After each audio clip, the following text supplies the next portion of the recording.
Well, let's talk more about this. And I'm being joined by the chief economist at the Nigerian Economic Summit Group, Dr. Segun Omisakin. Dr. Omisakin, thank you so much. It's good to have you in the studio. Thank you. Yes, I read that document. There's a lot in it, I must say. It's a time of reports and, of course, projections coming from groups like yours, but specifically what the CBN governor just talked about. Let's take it up from there before we move forward. You are projecting an average of 21.5% inflation for the year, estimated average of 24.5% in 2023, which what we've seen. In December, we had 28.92%. In November, we had 28.2%. Right. What is the possibility and what will drive this? Okay, so let's look back a little bit. We started after the COVID-19. The Nigerian economy remained very, very weak, productivity-wise, infrastructure-wise, and the interaction between both the fiscal and the monetary policy became, very, very weak. But what we are experiencing now, if you look at what the major component of inflation, as we have it, happens to be that of food inflation. True. You have also the energy inflation coupled with that. So in our projection, we took into consideration some of the current policy reforms that the government is embarking on. One of them is being, discussed by the CBN governor. We looked at the current situation, and then our projection suggests that for next year, or this year, 2024, we are likely going to end up around that 21.5% inflation. The reason is because inflation is such a stubborn indicator. When you miss it for a long time, you can't perform any miracle to just suddenly bring it down so significantly.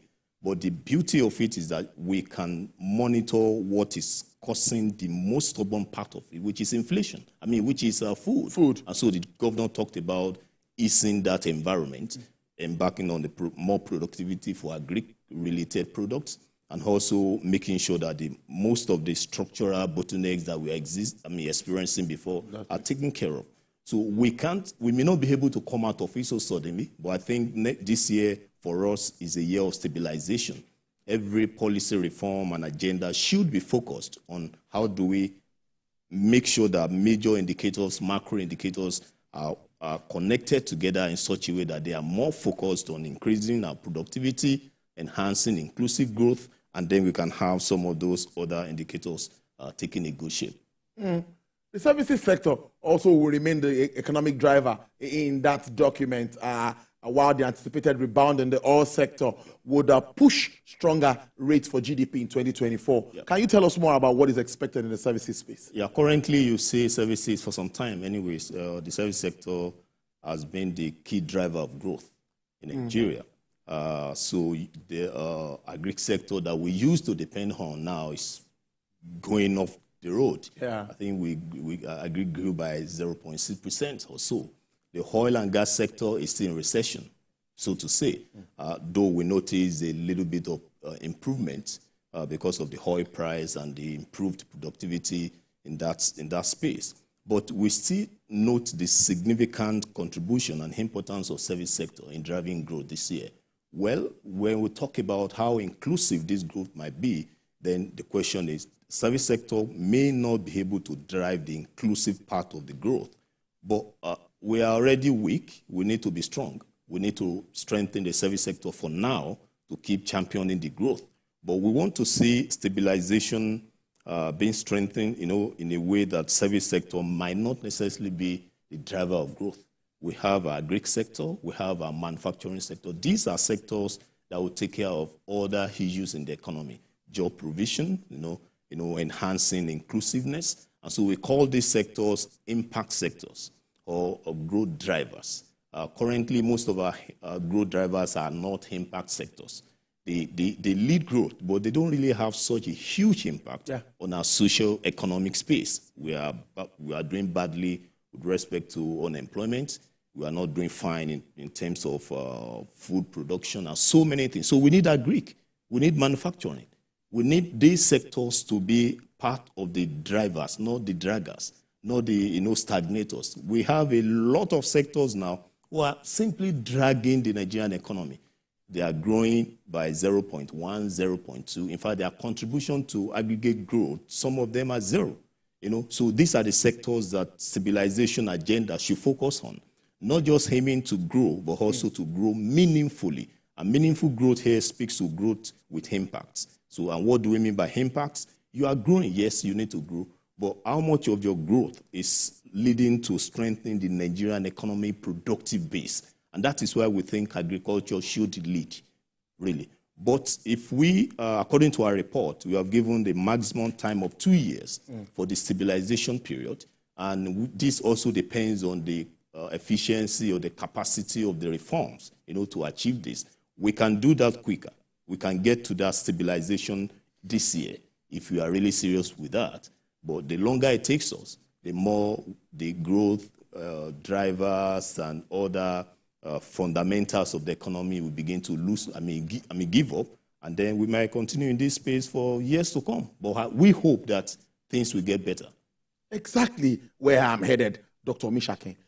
Agric, which we're talking about, insecurity is a challenge. And many will say that might affect productivity one way or the other. Let's tell ourselves the truth. Sure. Look at what is happening in the plateau. Yeah. Look at what is happening in some areas. So the food basket of the nation, Benue and all of that, where everybody's trying to keep pace where food should come from. Yeah. Now, some farmers in some of those areas, not all of the areas, cannot even access their farms. Yeah. How do we, I know you're not a security expert, but how do you see all of this impacting some of these projections? No, it doesn't matter how we see them. They will impact it. We are yet to see, because these things are seasonal.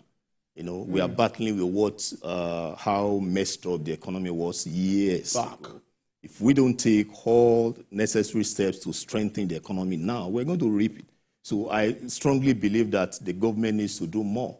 If you want agriculture to lead the growth, not just agric in the sense of the traditional format of agriculture, but also in agribusiness and so many other value chain systems around. If we want that to be our case, we need to do far better than we are doing in terms of the security and the overall ecosystem of agric sector in Nigeria. Beautiful stuff. Now, let's now talk about these reforms that have been taken by this government. You see, I always like us to talk around that because the fallout of these reforms, Dr. Omisakin, you know what it is. Yeah. You know what is happening out there now. Purchasing power remains very low and all of that. So some will say, this reform, some say, I was an argument and someone says, oh, Nigeria is taking IMF and World Bank's directive, hook, line, and sinker, and this is what is happening. What do you think about these reforms? Do you think government can intervene in any way to address the fallout now? That's what I'm talking about. You see, reform is what you don't want to take on when you're already in trouble, because for people see the impact of that trouble. Nobody see what the reform is doing. In ideal setting, we should have moved ahead of this trouble that we are seeing now, right? So it becomes so serious when the government is working within this situation. Now you can see the impact. Some people call it a painful adjustment. Yes. It's painful because the people will feel it. We feel it. In fact, we are feeling it. Inflation rate is there. Yes. Exchange rate crisis is there. Yes. Power problem is there. Oil and fuel and other foodstuffs are there. But we should be able to see beyond that also. It will have been so pathetic if the government is doing nothing now. Sometimes we also need to look at the counterfactual situation. What if we have not done all that the government has done? And this is not in any way to say, oh, government is 100%. Yeah. But what if we have not removed the subsidy? What if we have... I wanted to ask you that question. If we had not removed subsidy, what would have been happening to us now? Because I'm thinking of that large figure. We'll have been on the road by now. Maybe the government will find it difficult to rule the country. It will have been so pathetic, my brother. So we should be able to put this in perspective also and say, okay, maybe we are doing the right thing, but too late when we're already feeling the situation. But my concern is to see that the efficiency of what we are doing is there. We don't want to keep doing this thing throughout the year, next year, and we'll keep talking and say everything will be okay. No, it won't be okay like that. Maybe the government can work towards stabilizing the system now and make sure that before the end of the year, people can see the result. At least stabilize this inflationary pressure. let's see what is going to happen to our FX. The drama is hugely unacceptable. Let's see how some of these major macro indicators will be well arranged. So if you have that this year, we can have that better hope for next year. So everything boils down to efficiency of policy implementation and the actualization of the core issues inside the policy. Poverty level, of course, is alarming, looking at the figures we've had and multidimensional poverty. Yeah. Poverty is poverty, and that's what everyone believes. But now, what can be done, or what policies, what are we expecting? Like you talked about, enhancing productivity and issues around reducing the poverty level. What do you think government need, what should government look at? Don't forget the social investment program. Look at the fallout of what's been happening. Is this money really getting to those? Because I'm worried about the interventions. If government is intervening, let it get to those that it should get to. Yeah, actually, when you look at the case of poverty, the only drug to heal poverty is for you to grow. And not by doling out money for people. It's for you to grow. And how do you grow? Increase your productivity. Manufacturing, it still comes down to what we've been saying. Agri must be, manufacturing must be there. Assuming we have real food security in the country. Do you know how poverty is measured? Poverty isn't just about, oh, you don't have money, but everything boils down to what you can eat. You know, just like the Yoruba hadith says that if you can eat good food, your poverty is almost half. Yeah. So if the government improves the productivity, especially in the agri sector, that will go a long way in helping us. At the same time, if we try as much as possible to control our inflation, I think for 2023, inflation alone, creates a kind of additional poor people in Nigeria, about 4 million. So inflation has a role in determining the trend or the trajectory of poverty in any country. So inflation should be, controlled. Productivity, especially in agri, should be there. And then we take care of all the structural issues. Gradually, we'll be out of poverty. But, poverty is also not what you achieve now. We need to go to a longer term where we refer to as consolidation, after stability, consolidation, and then you have acceleration. Acceleration is where you then put everything together. When you can think, when you solve the current problem and the noise around you, then you can think, you can see better. You can look at your infrastructure, you can look at your natural resources, you can look at your human resources, and then see how all these resources can play together for the benefit of the people. But we believe what the government should concentrate on now is to stabilize the system. Let's talk about the impact of global markets on all of this, or the global economy, because Nigeria is not isolated from all of this developments, what is happening in the Middle East and all of that. So what did you put all of this into consideration too while working on this report, and how does that impact it? Yes, we have a way of measuring the economic and political environment globally into what happens to Nigeria. As you have said, we are not an isolated country. Yes. Most countries, whether advanced or emerging economies, are battling with inflation everywhere. You know what happened, or what is happening now in Turkey, yes, where they have on the average of 60-something percent inflation. That's massive. So we know that globally the system is unstable. So there is nothing that we can do within ourselves that we shouldn't consider what is happening, global capital flow, global strength in terms of growth itself. But a lot of what we are experiencing now, and I would say a huge chunk of what we are experiencing now, can be taken care of by domestic policies. Yes, we know, yes, our growth and so many other factors will still be considered. Our inflation is not purely that of agri. We have imported inflation. But we can do a lot better within the country with our domestic policies for us to really do better, at least for this year. So whatever happens globally is coming down. The global economy and political systems are coming down, making the system to be stable. But I think we need to just concentrate on how do we stabilize our economy this year, preferably. That's a very, very big one. Stabilizing the economy. Almost finally, we talk many more time before now.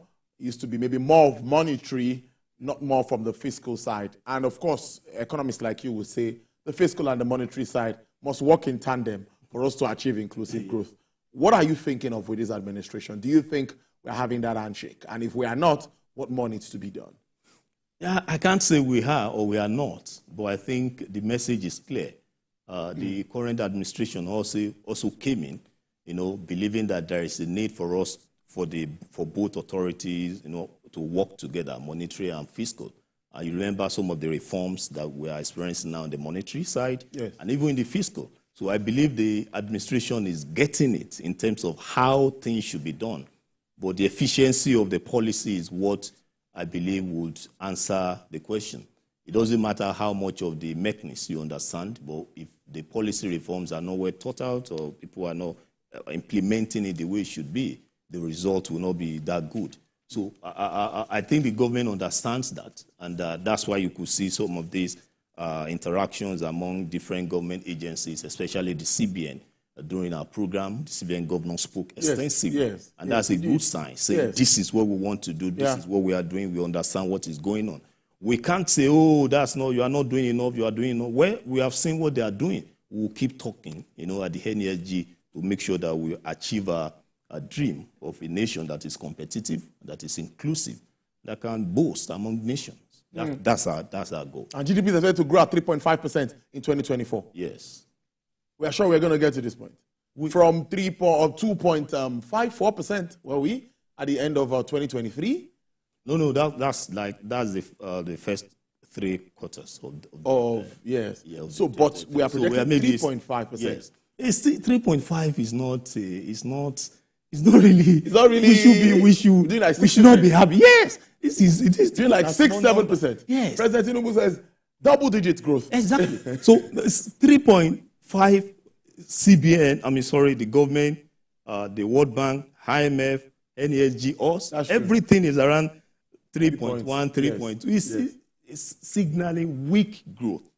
But we are saying we shouldn't go beyond that. We can't suddenly rise up and start growing 7%. But we think when we achieve this stabilization, we must crawl before we walk. We achieve stabilization, we consolidate the gains of stabilization, we prepare for acceleration, then you can start talking about 7 to 10% growth rate. That is when we'll all be proud of. Inclusive growth, where to touch everyone. Yeah. Dr. Omisakin, I must thank you so much. It is really good to have you in the studio. He's the chief economist with Nigerian Economic Summit Group. Thank you so much for making sense of this document. We appreciate this, and we hope to have you in anytime soon. Sure. All right.